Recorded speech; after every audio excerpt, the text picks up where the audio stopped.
오늘 주일을 맞이해서 성전에서 예배드리는 새물교 모든 교우들 주님의 이름으로 간절히 축복합니다. 또 온라인으로 가정에서 예배드리는 우리 교우들에게 또 우리 하나님 은총이 함께 하시기를 축복합니다. 너무나도 간절히 영적인 스승을 닮아가고 싶어 했었던 한 명의 제자가 있었다고 합니다. 그런데 선생님이 보기엔 이 제자를 보기엔 다 좋은데 한 가지 약점이 늘 언제나 보였습니다. 어느 날 그래서 안 되겠다 싶어서 선생님께서 이 제자의 그 연약함을 좀 바로 고쳐줘야 되겠다라는 생각이 들어서 제자에게 거울 하나를 건네주었다고 합니다. 그리고는 이렇게 말을 했다고 하죠. 이 거울은 평범한 거울이 결코 아니다. 이 거울을 현명하게 잘 사용하거라라고 말입니다. 제자가 집에 가게 되었습니다. 선생님으로부터 건네받은 이 거울을 가지고 집을 떠났죠.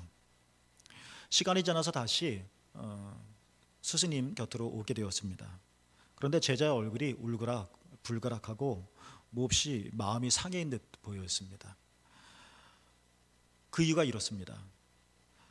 선생님으로부터 거울을 받아서 집에 갔는데 집에 도착해서 거울에 비친 아버지의 모습을 보게 되었다고 그러죠. 그런데 그 아버지는 아들의 영적인 생활에 관심을 갖고 아들이 영적인 생활에 더욱더 전념할 수 있도록 돕고 기도하기는커녕 아들이 어서 하루빨리 돈을 더 많이 벌어서 집으로 가져오기를 원하는 그런 아버지의 모습만 거울에 비친 것이어서 실망했던 것입니다. 어머니도 다름 아니었었습니다. 어머니도 똑같이 이 녀석이 빨리 돈을 벌어서 우리 집안을 일으켰으면 하는 생각이 가득한 그 어머니의 모습이 거울에 들어왔던 것이죠. 가족만이 아니었습니다. 오래간만에 친구를 만났죠. 그런데 거울을 통해서 친구들의 내면을 보게 되어졌는데 그 친구들도 온통 또 다른 어떤 친구들에 대한 질투, 부러움 이런 것들로 가득 찬 모습을 보게 되었던 것입니다. 바로 이런 거울을 통해서 이런 모습만 잔뜩 보게 되어지자 이 제자가 마음이 굉장히 불편했었던 것이죠. 그래서 스승에게 와서 거울을 건네주면서 투덜투덜 거리면서 이렇게 말을 했다고 하죠. 선생님, 거울에 비친 사람들을 보니까 다 저에 대한 이기적인 생각들만 비칠 뿐이었어요. 이 거울은 저에게 이렇게 슬픔만 가져다 주었죠. 제발 이 거울 도로 가져가세요 라고 말이죠. 그러자 선생님께서 이미 짐작하셨다는 듯이 빙그레 웃으면서 제자에게 이런 말을 했다고 합니다. 우리도 함께 들어봤으면 좋겠습니다. 스승의 말입니다. 너는 이 거울로 다른 사람들을 비춰보았다. 하지만 이 거울은 너 자신을 비춰보는데 사용했어야 했다. 내가 거울 속에서 본 다른 사람들의 마음과 생각은 사실은 너의 마음과 생각이 반영된 것이다. 이 거울이 특별한 선물인 이유가 바로 그것이란다 라고 말이죠. 선생님이 주신 거울은 누군가를 비추는 데 사용하려던 것이 아니었던 것이었습니다. 그 거울은 바로 자기 자신을 살피기 위한 것이고 바로 그 거울을 그렇게 사용할 때 그 거울이 나에게 특별한 선물이 되어진다 하는 재미난 우화죠. 하나님 마음에 매우 합했었던 다윗, 그리고 이스라엘 사람들이 매우 존경하고 있는 다윗. 지금도 이스라엘 국기에 보면 별 하나가 그려져 있는데 일컬어서 다윗별이라고 말하고, 지금도 이스라엘 사람들이 자기들의 국가의 번영을 위해서 그런 운동, 시오니즘이라고 하는 것도 시온산을 일컫는 말이며 다윗의 영화, 다윗의 형통함을 다시 회복하자 하는 그런 운동이죠. 이렇게 하나님과 이스라엘 사람들에게 결코 잊을 수 없고 정말 훌륭하고도 신앙의 모범이 되는 다윗도 한때는 밧세바를 범한 적이 있었습니다. 거기까지만 아니라 그러한 자신의 죄를 감추고 밧세바를 아내로 취하기 위해서 그의 충직한 신하이기도 하고 또 밧세바의 남편이기도 했었던 우리아를 죽기까지 했죠. 이런 일이 있은 이후에 하나님께서 나단 선지자를 다윗에게 보냈습니다. 나단 선지자가 다윗을 찾아와서 짧은 이야기 하나를 건네줬죠. 양이 많은 부자가 있었습니다. 그런데 그는 자기 양을 아까워한 나머지 가난한 사람의 그 어린 암양 하나를 빼앗아서 자기를 찾아온 손님에게 대접했다 하는 그런 이야기였습니다. 이 말을 듣는 다윗이 매우 분개했습니다. 그는 정의로웠던 사람이죠. 늘 백성을 생각했던 왕이었기 때문에 부자가 자기 손님인데 왜 가난한 자의 양을 빼앗아 자기 양도 많은데 왜 자기의 양은 아까워하면서 다윗이 무척 화를 내면서 당장 그 부자를 죽여야 된다라고 이야기를 했죠. 여러분이 잘 알고 계시겠지만 나단이 그러자 기다렸다는 듯이 다윗에게 이런 말을 합니다. 당신이 그 사람이요 라고 말이죠. 그 순간 다윗에게 뭔가 정말 성령의 큰 감동과 찔림과 은혜가 있었죠. 다윗이 깨달았습니다. 당신이 그 사람이라 하는 나단 선지자의 말을 듣자마자 다윗이 한 행동은, 아니 내가 왕인데 왕에게 이런 말을 할 수 있어? 그런 것이 아니라 사무엘하 12장 13절에 보면 다윗의 말이죠. 내가 여호와께 죄를 범하였노라 라고 말을 하였습니다.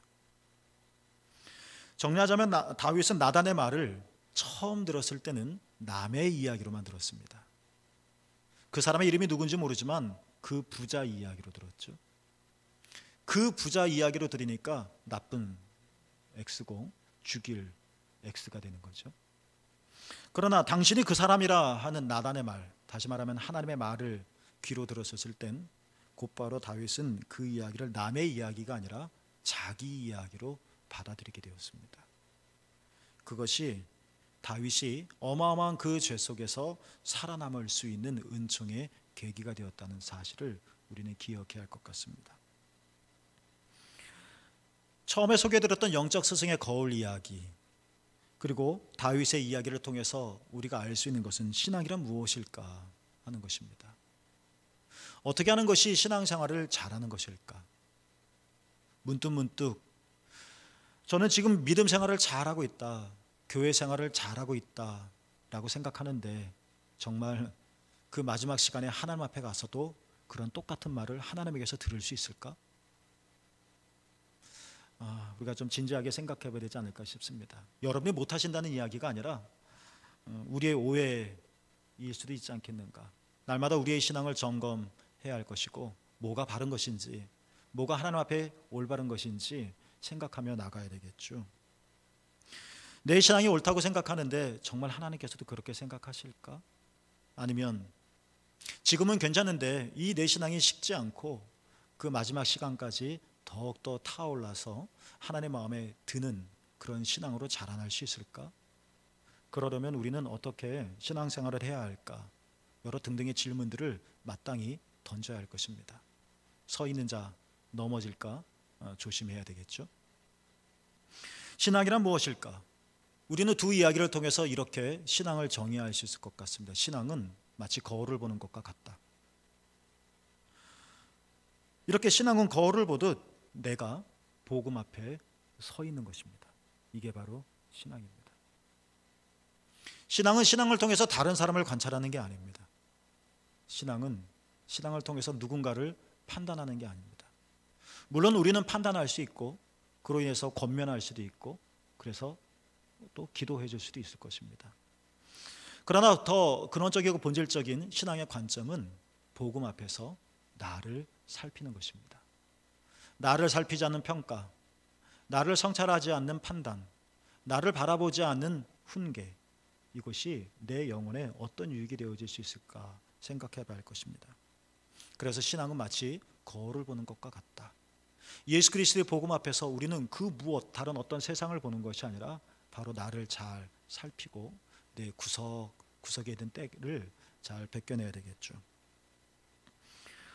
거울같이 복음 앞에 서는 것이 신앙이라고 한다면 우리는 복음 앞에 이렇게 날마다 서서 거울을 보듯 서서 사실은 내가 연약한 존재임을, 나는 다윗처럼 흠없고 의롭고 깨끗한 정의로운 왕 같지만 그러나 내 안에도 한 여인을 탐하고 내 안에는 꿈틀꿈틀거리는 욕망 때문에 한 사람을, 무고한 사람을 죽일 수도 있다는 것, 그 이야기가 남 이야기가 아니라 내 이야기일 수도 있다는 것. 나는 양이 많음에도 불구하고 가난한 사람의 양을 억지로 빼앗아서 내 손님을 대접하고자 하는 이 사악함이 그 부자 누구의 이야기만이 아니라 바로 나일 수도 있다는 것. 이만큼 나도 사실 연약하다는 것. 이것은 단순히 너는 나쁜 사람이야 라는 징계와 정죄감을 주려고 하는 것이 아니라 나는 이렇게 연약하기 때문에 그래서 나에게는 하나님의 은혜가 절대적으로 필요하다는 사실, 이러한 인식까지 가게 만드는 것, 이것이 바로 복음 앞에 서는 것이며 이것이 바로 신앙이라는 것입니다. 이렇게 나는 연약한 존재이기 때문에 하나님의 은혜가 필요합니다. 주님, 나를 불쌍히 여겨주시고 나에게 자비를 베풀어 주십시오. 이 기도를 드릴 수 있는 사람만이 다윗이 무릎을 꿇고 내가 여호와께 죄를 범하였노라 라고 말하는 순간 그가 살 수 있었던 것처럼, 하나님 앞에 버림받지 않을 수 있었던 것처럼, 이것이 바로 우리가 또한 사는 길인 것입니다. 오래전이었었죠. 저도 책에서 읽은 이야기인데 한국의 나사렛 성결교회가 큰 파벌이 일어나서 갈등을 심하게 겪었다고 합니다. 이 갈등을 해결하기 위해서 1971년 8월 말에 교역자들과 외국인 선교사들이 한데 모였다고 하죠. 갈등을 수습하기 위해 한 자리에 모이긴 했었지만 워낙 파벌이 심했고 싸움이 있어서 분위기가 매우 험악했습니다. 설교하기 위해서 한 외국인 선교사가 강단에 올라갔습니다. 그런데 이전과는 달리 그 외국인 선교사의 손에는 한 보따리가 들려 있었습니다. 설교 중에 선교사는 이 보따리를 가리키면서 이 보따리 안에 우리 사랑하는 교단에 갈등을 일으키는 사람들의 사진이 들어 있습니다 라는 말을 했습니다. 선교사의 설교를 지금까지 한마디도 듣지 않던 회중들이 이 보따리 안에 문제의 사람의 사진이 있습니다 라는 말에 눈이 번쩍 뜨였습니다. 설교가 끝날 때쯤이었었죠. 선교사는 여러분, 문제의 사람이 누구인지 보기를 원하십니까? 보기를 원하시는 사람은 앞으로 나오십시오. 보따리 안에 그 사람의 얼굴이 나와 있습니다. 많은 사람이 그 문제의 인물을 보기 위해서 앞으로 나왔습니다. 선교사의 보따리 안에는 뭐가 있었을까요? 그렇습니다. 그 안에는 커다란 거울이 있었습니다. 우리를 이렇게 아프게 한 사람이 누구야? 우리 교단을 찢어놓은 사람이 누구야? 파벌을 형성하고 문제를 일으키고 괴롭힌 그 사람이 누구야?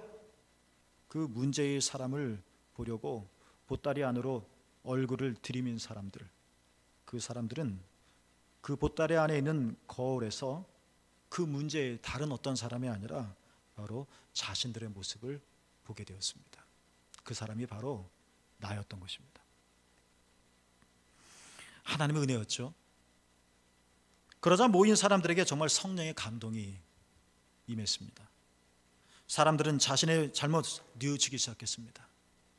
내 안에 분노가 있음을 보게 되었습니다. 자신들의 잘못을 고백했습니다. 그때 어떤 사람의 손을 번쩍 들었습니다. 여러분, 오늘 이 저녁에 우리 함께 모여서 기도합시다. 그렇게 사람들은 하루를 기도하며 보냈습니다.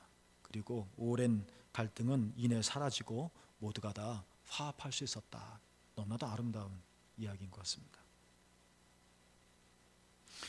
감리교를 시작한 존 웨슬리 목사님은 말씀하셨습니다.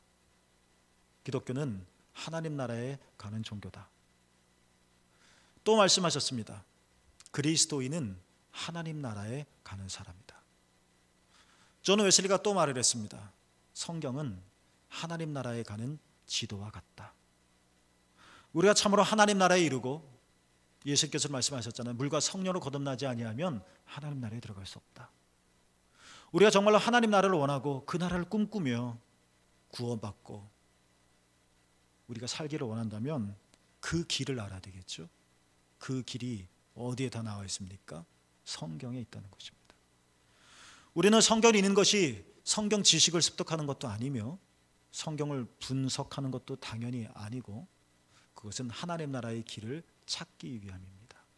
그런데 여러분, 군인들은 지도를 보면 독도법을 익혔기 때문에 어디로 가면 어디가 나오고 한눈에 들어오죠. 그러나 저 같은 사람은 아무리 지도를 봐도 뭐가 뭔지 잘 분별하지 못하죠. 똑같이 우리도 하나님 나라에 가는 지도와 같은 성경을 보더라도 하나님 나라에 이를 수도 있고 하나님 나라에 이르지 못할 수도 있습니다. 우리는 성경 속에서 정말 주의 음성을 듣기를 원하고, 우리는 성경을 묵상함으로 참으로 하나님 나라에 이르기를 원한다면 우리가 먼저 해야 할 일이 하나 있습니다. 그것은 내 입장과 내 생각을 내려놓는 겸허함, 이것이 바로 선행되어야 한다는 것입니다.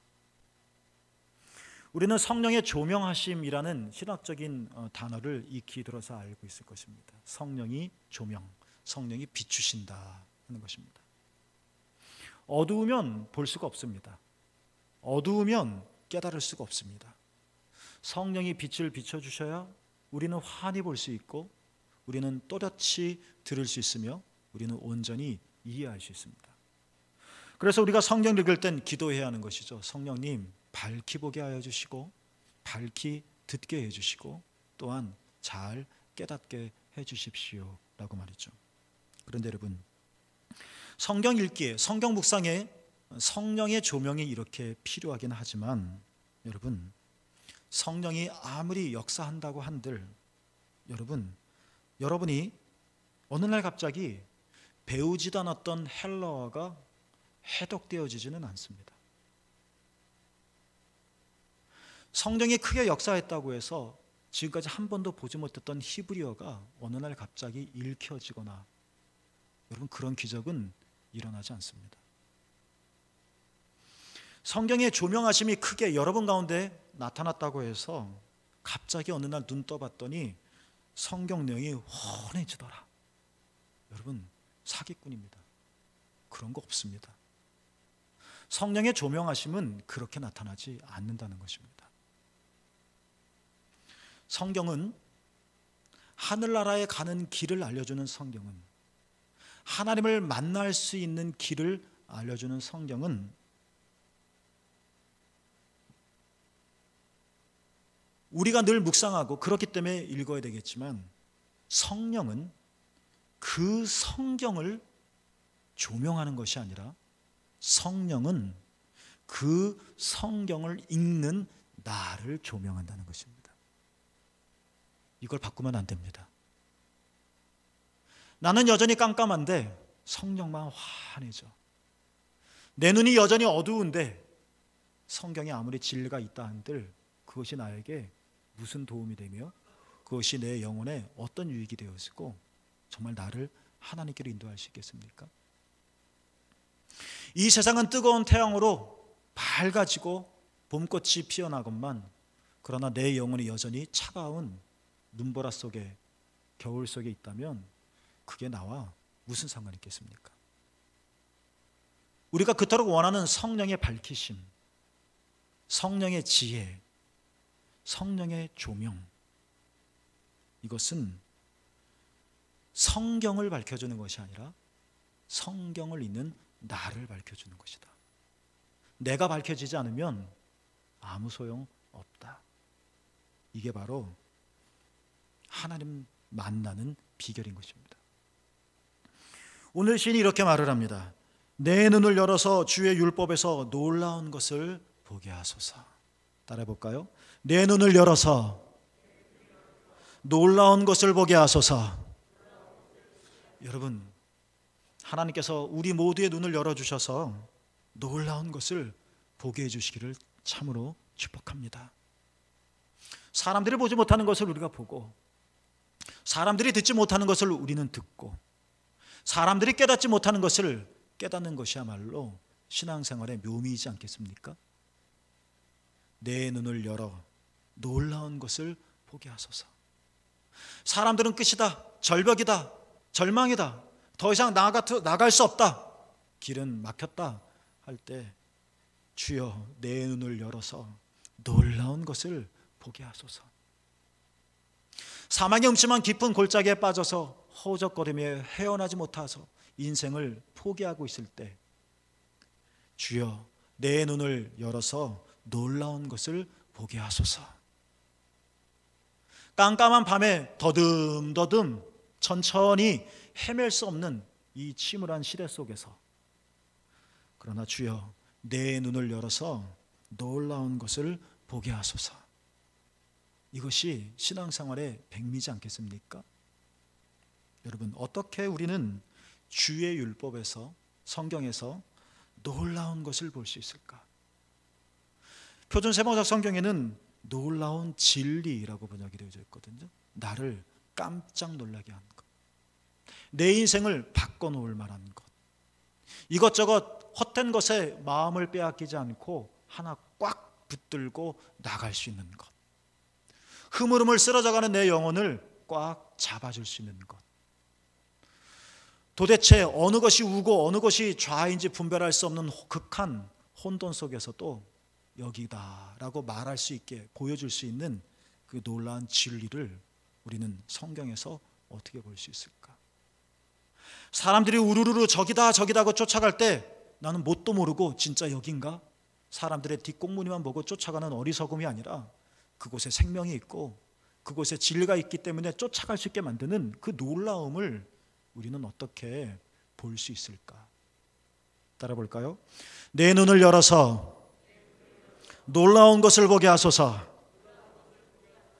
여러분, 우리가 그렇게 되기를 축복합니다. 방황하지 않기를 원합니다. 어둠 속에 거하지 않기를 원합니다. 무지 속에 묻히지 않기를 원합니다.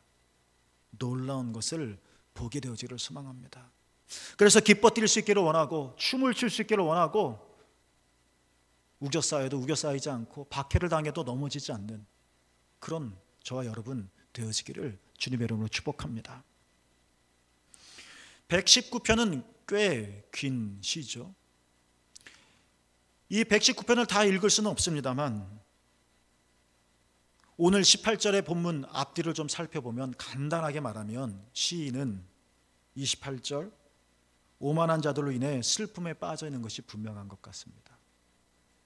오만한 자가 무슨 짓을 시인에게 되는지는 알 수는 없어도 지금 시인은 그로 인해 마음 아파하고 있습니다.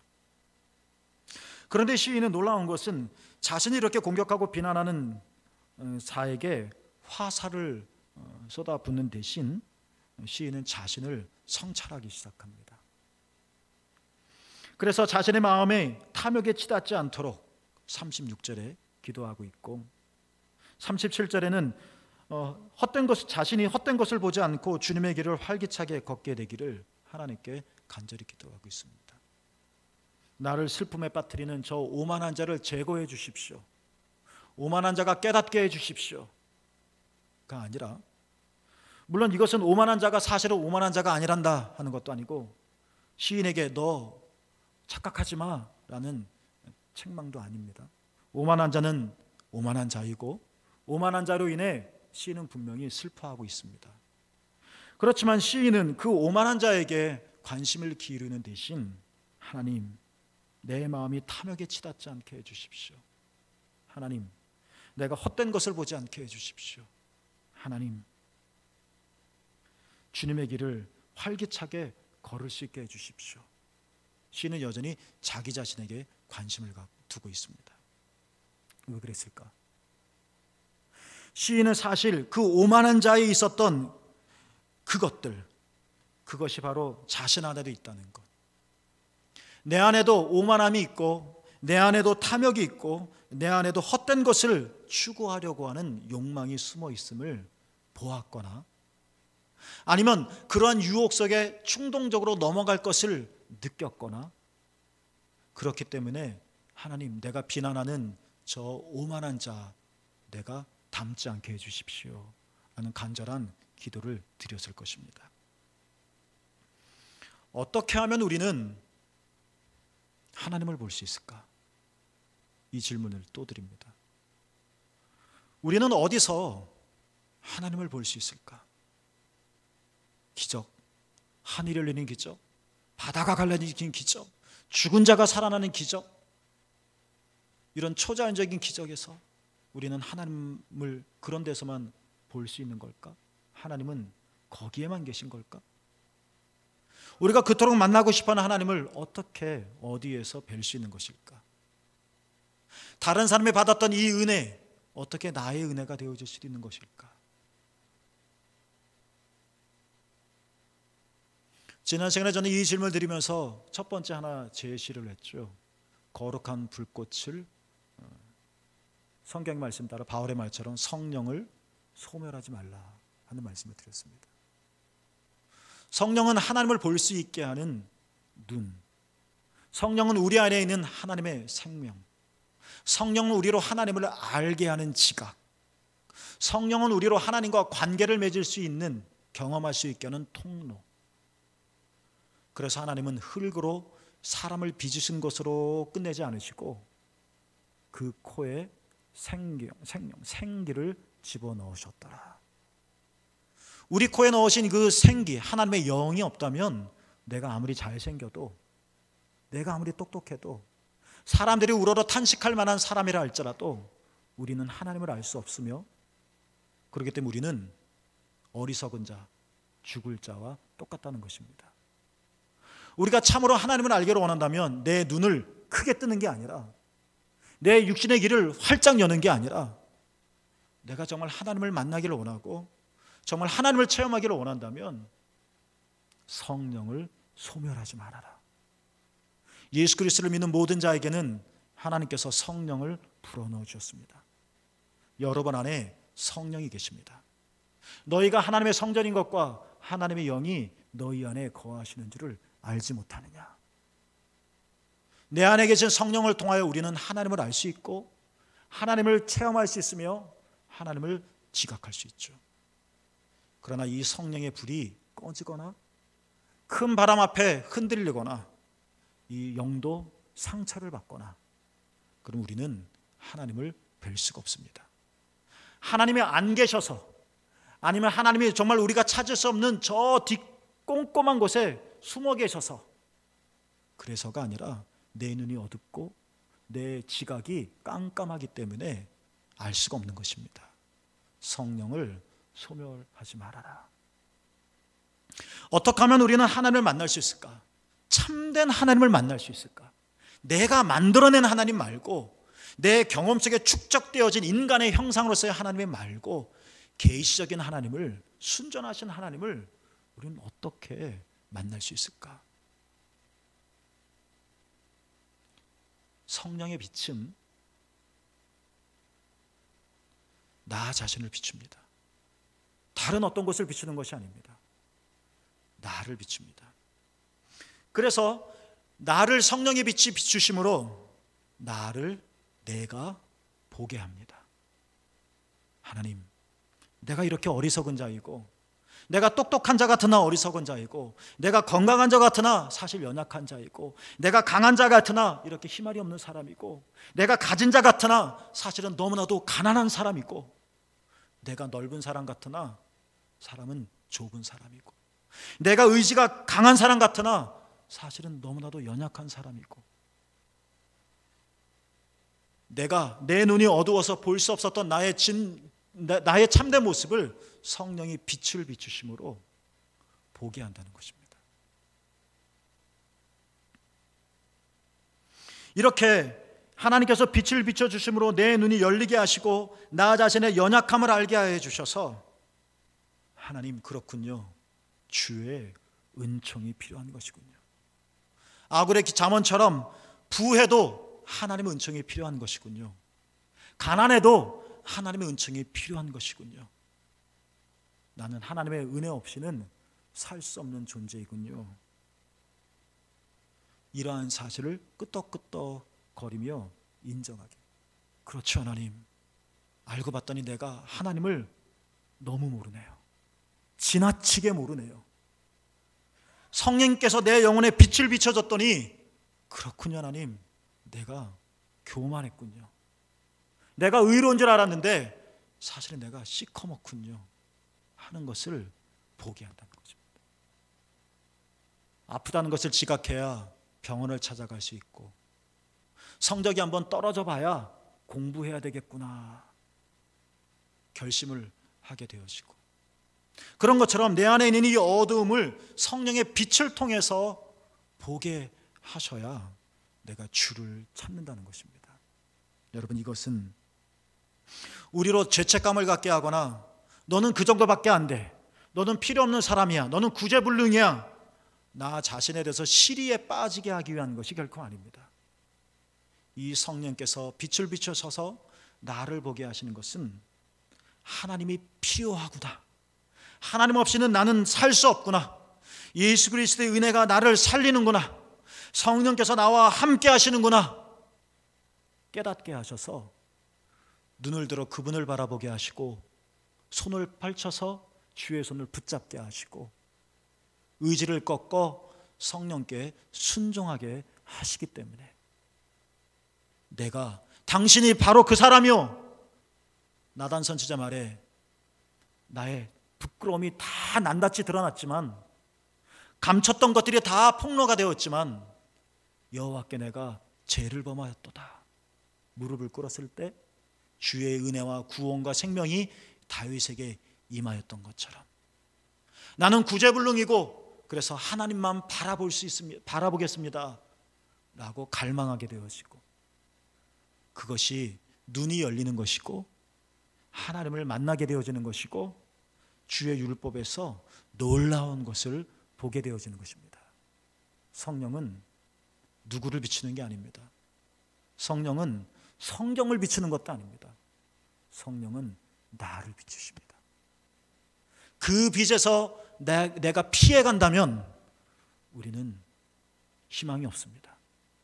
성령의 빛 안으로 들어가시기를 주님의 이름으로 축복합니다.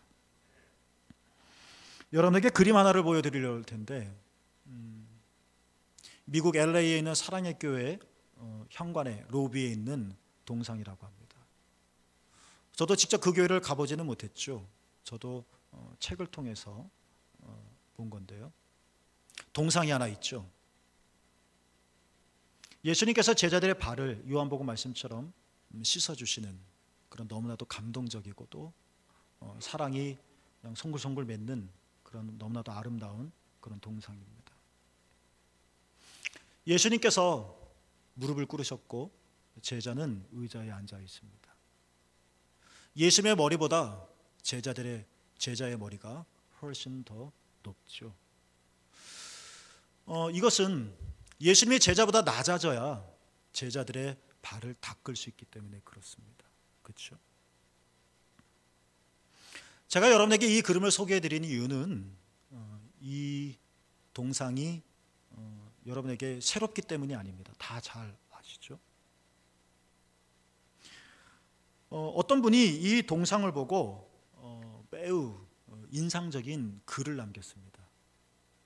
그거를 우리가 함께 좀 읽어보려고 하는 것입니다. 그거를 좀 보려고 하는 것이죠. 우리가 다 잘 아는 제자들의 발을 씻기시는 예수님의 모습.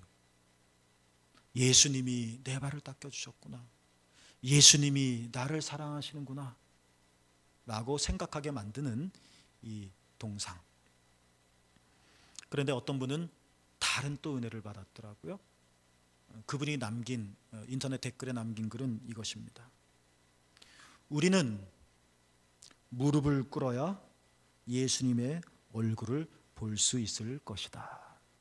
이 문구를 남겼습니다.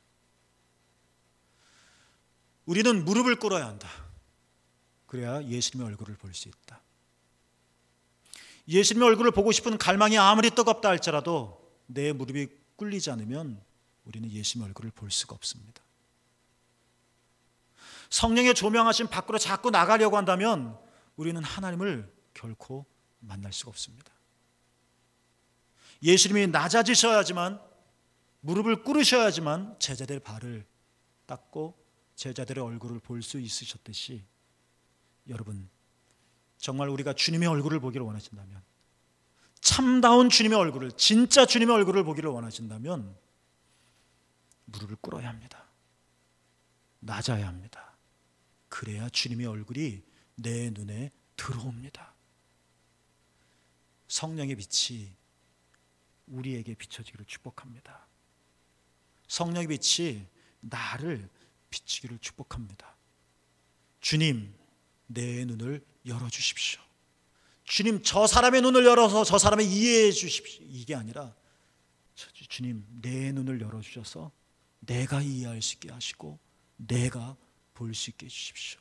내가 환해지게 해주십시오. 그러면 주의 율법에서 놀라운 것을 보게 되어질 것입니다. 여러분, 하나님 만나고 싶으시죠? 주의 얼굴 보고 싶으시죠? 주님 앞에 무릎을 꿇으십시오. 주의 성령의 빛에 여러분 낮아지십시오. 그 환한 빛에 여러분의 영혼을 맡기십시오. 보고만 해서 내가 누구인지를 보고 내 눈이 열려 마침내 놀라운 것, 놀라운 진리, 주님의 얼굴을 볼 수 있는 저와 여러분 우리 모두가 되기를 주님의 이름으로 축복합니다. 기도하겠습니다.